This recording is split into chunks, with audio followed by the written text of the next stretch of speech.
Hi, Langham here.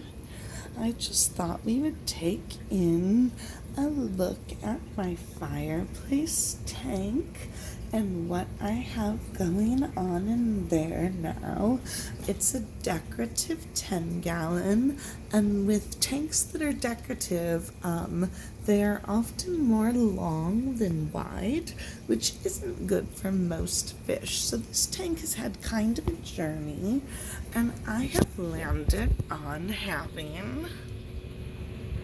Where are you guys? Where'd you go? Where'd you go? Oh, here you are. Here you are.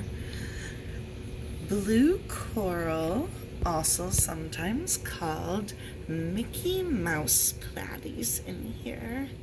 I've been keeping fish as an adult for about 7 years now, and so it's crazy to me, but I have somehow never had platies. I really enjoyed guppies and endlers, but I guess mollies were always a little aggressive for me, so I never got into the other live bearers, and then I just fell in love with these. Just they're beautiful, like translucent blue coloring, and those funny little Mickey Mouse tail prints on their tails. I just fell for it at my local fish store that I trust and like a lot. And I was looking for a new fish to live in the 10-gallon, and I realized that it would be perfect for about 7 of these guys.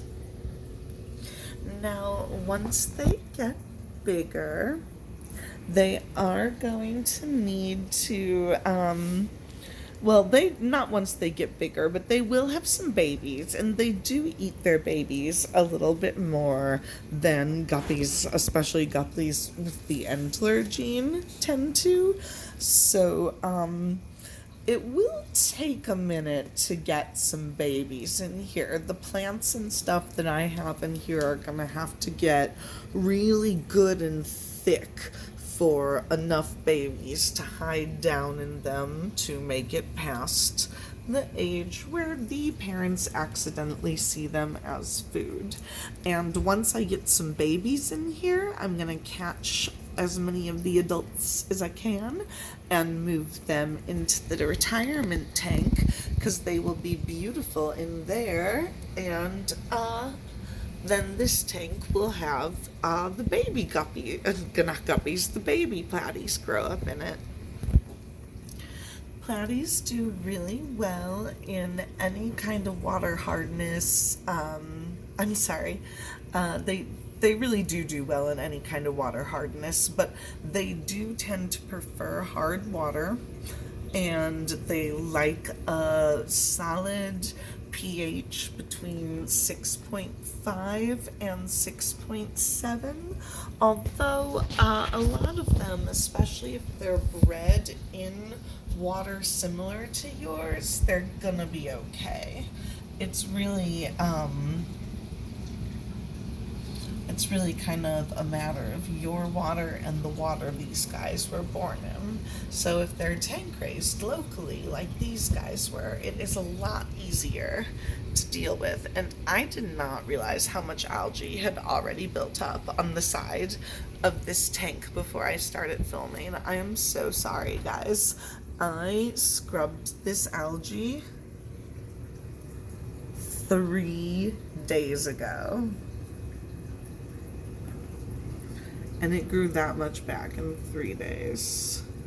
And I don't do heavy light, and once a week this tank gets a 10 to 20% water change, and it is not overstocked, and there's a bunch of plants. I think it is just that with small tanks, it's a lot easier to get algae. Plus, this tank is very established now. Anyway, they can eat tropical fish flakes, brine shrimp, algae wafers, plants, algae itself, all kinds of things like that. And they are just so beautiful and so much fun. I highly recommend if you can get a hold of some blue coral slash Mickey Mouse platies. I really, really, really think that you will enjoy them. Thanks for watching. Please subscribe if you enjoy videos about fish, animals, and kind of living an eclectic life in St. Louis, which is a very interesting place to do it. Thank you, Fish Fam.